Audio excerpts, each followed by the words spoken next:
This administration's efforts to seal the border continue to prove extraordinarily successful.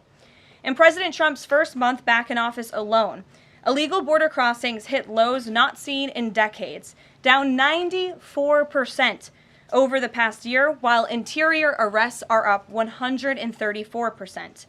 And this past Saturday, this is a significant statistic that I wanted to share with all of you, there were only 220 illegal border crossings on Saturday. This is a 15-year low.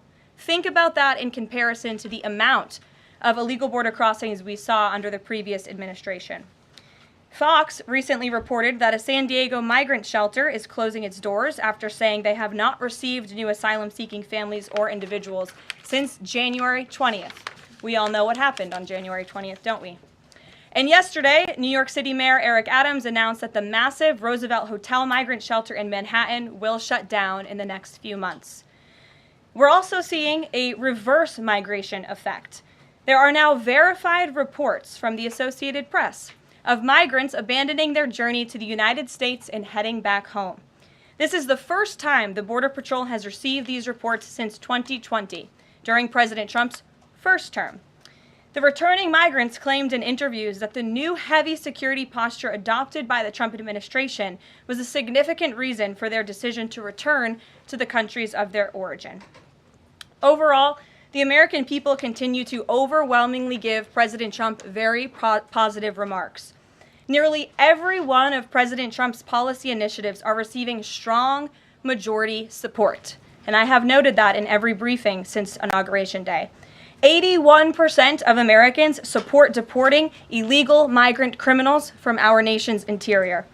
76% of Americans support the DOJ-led efforts of a full-scale investigation to find and eliminate fraud and waste in government expenditures. Again, this is from a Harvard-Harris poll, a very legitimate pollster. 76% of Americans support closing the border. 69% of Americans support President Trump's common-sense efforts to ban men from women's sports. As you all know, we celebrated that executive order at the White House a couple of weeks ago. 65% of Americans support the president's efforts to eliminate all preferences by race in the hiring and awarding of government contracts, which is another pledge that DOJ is working hard to fulfill. And 61% of Americans, vast majority, support the president's plan for reciprocal tariffs to ensure that other countries are treating us the way we have always been treated.